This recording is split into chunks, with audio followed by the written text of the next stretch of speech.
સ્થાનિક સ્વરાજ્યની ચૂંટણી યોજાવા જઈ રહી છે અને ત્યારે આ ચૂંટણીના નિયમો જાણવા ખૂબ જ જરૂરી છે. પણ આ નિયમોને સરળતાથી આપણે આજે જાણીશું.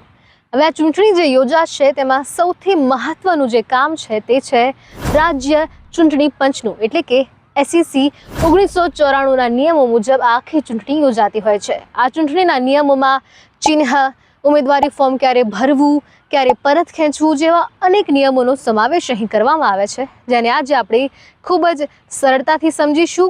ઉપરાંત આ ચૂંટણીમાં કઈ કઈ અનામત બેઠકો હોય છે, કેવા નિયમો હોય છે, કોણ તેના માટે લાયકાત કોની છે, કોની લાયકાત નથી, તે બધું જ આપણે આજે આ વિડીયોમાં જાણીશું. તો આ વિડીયોને અંત સુધી જોજો અને હાલ જ ફોલો કરો, સબસ્ક્રાઈબ કરો રખેવાળ પ્લસને.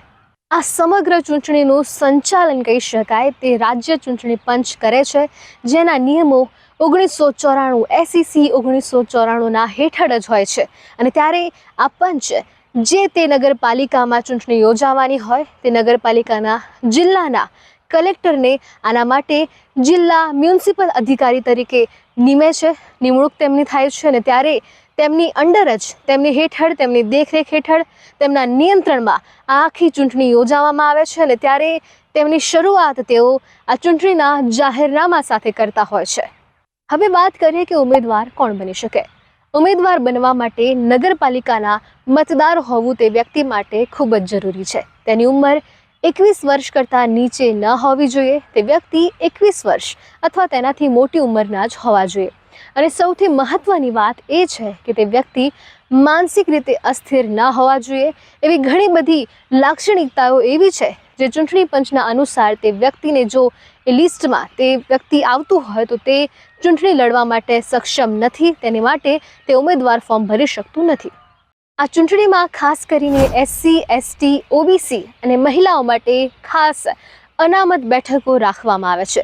અને વાત કરીએ કે આ ચૂંટણી કેવી રીતે યોજવામાં આવે છે, તો આ ચૂંટણી EVM મશીન દ્વારા કરવામાં આવે છે અને ત્યારબાદ તેનું કાઉન્ટિંગ કરવામાં આવે છે. રાજ્ય ચૂંટણી પંચના નિયમ અનુસાર આચારસંહિતાનું પાલન કરવું ખૂબ જ જરૂરી છે. અને ત્યારે આ નિયમો છે તેમાંથી એક નિયમ ઉમેદવાર માટે તેવો પણ છે કે જે વ્યક્તિને 2 કરતાં વધુ સંતાન હોય તે ઉમેદવાર ફોર્મ નહીં ભરી શકે.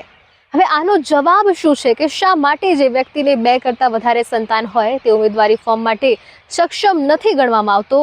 જો તેનો જવાબ આપને ખ્યાલ હોય તો ચોક્કસથી કોમેન્ટ કરીને બીજા વ્યક્તિઓને પણ જણાવશો, અથવા તો આવનારા વિડીયોમાં હું સૌથી પહેલાં આ પ્રશ્નનો જવાબ આપીશ, આપને જણાવીશ કે આનો જવાબ શું છે.